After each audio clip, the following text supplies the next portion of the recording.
Have a point of personal privilege before I start my questioning.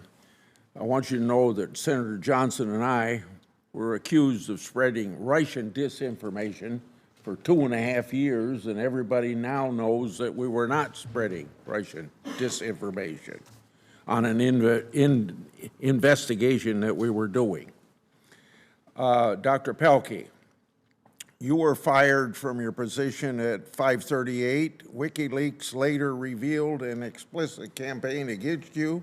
The editor of Think Progress, a website that's part of the lobbying arm of a far left-wing Center for American Progress, wrote the following in an email to billionaire dark money Democrat donor Tom Steyer. Quote, I think it's fair to say that without Climate Progress, the environmental arm of Think Progress, Pilkey would still be writing on climate change for 538. Why do you believe you were fired from 538 and smeared in the media? Yeah, thank you. I had written a piece. I was hired by Nate Silver to write for 538, and since climate change was so contested, I said, well, if you let me write some about sports, I'll also write about climate change. My first piece was to summarize an IPCC report. In 2012, the IPCC released a report, a special report on extreme events. And it was straight up IPCC consensus science that I wrote about. What I said in that piece was that disaster costs are increasing, but they're increasing because we have more stuff, more property, more buildings in harm's way. That's what the IPCC concluded. There was an organized campaign released years later, and you never know where you'll find yourself. I was in the WikiLeaks. And it was organized by Center for American Progress along with a climate scientist named Michael Mann. And they were very explicit why they wanted me to be removed. My message, even though it was on consensus science, was not politically comfortable or acceptable. So it was a very clear reason why I was attacked. My only regret is that the editors at 538 didn't stand firm and say we're going to support strong science. Mr. Walter, witnesses called to testify before this committee this year by the majority work for organizations that have received dark money from Arabella Advisors.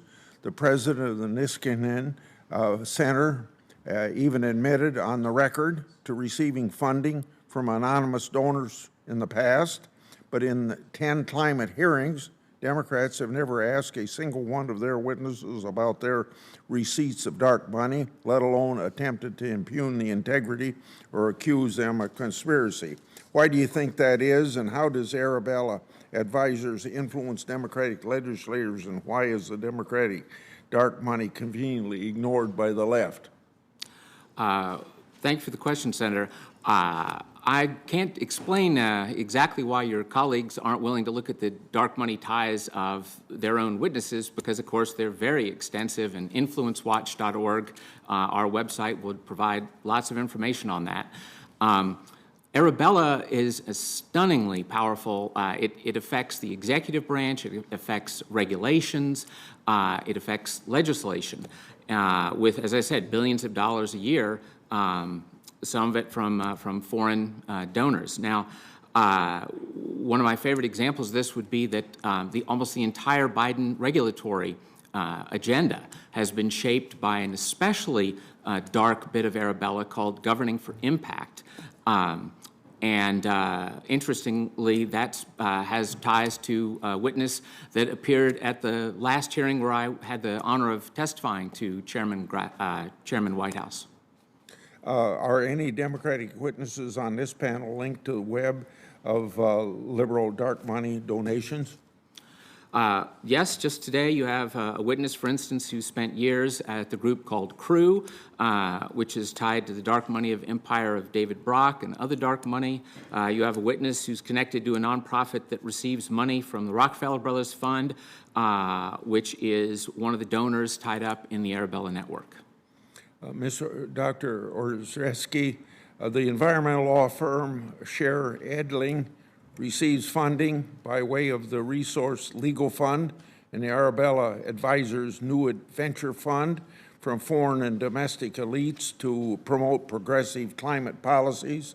Democratic dark money giant George Soros and Leonardo DiCaprio are among their donors. Are you currently or have you ever been retained by the environmental law firm Scher Edling?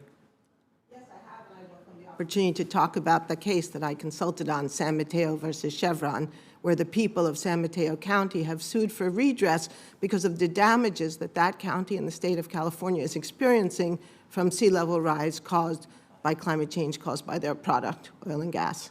My time's up. Thank you. Senator Stabenow.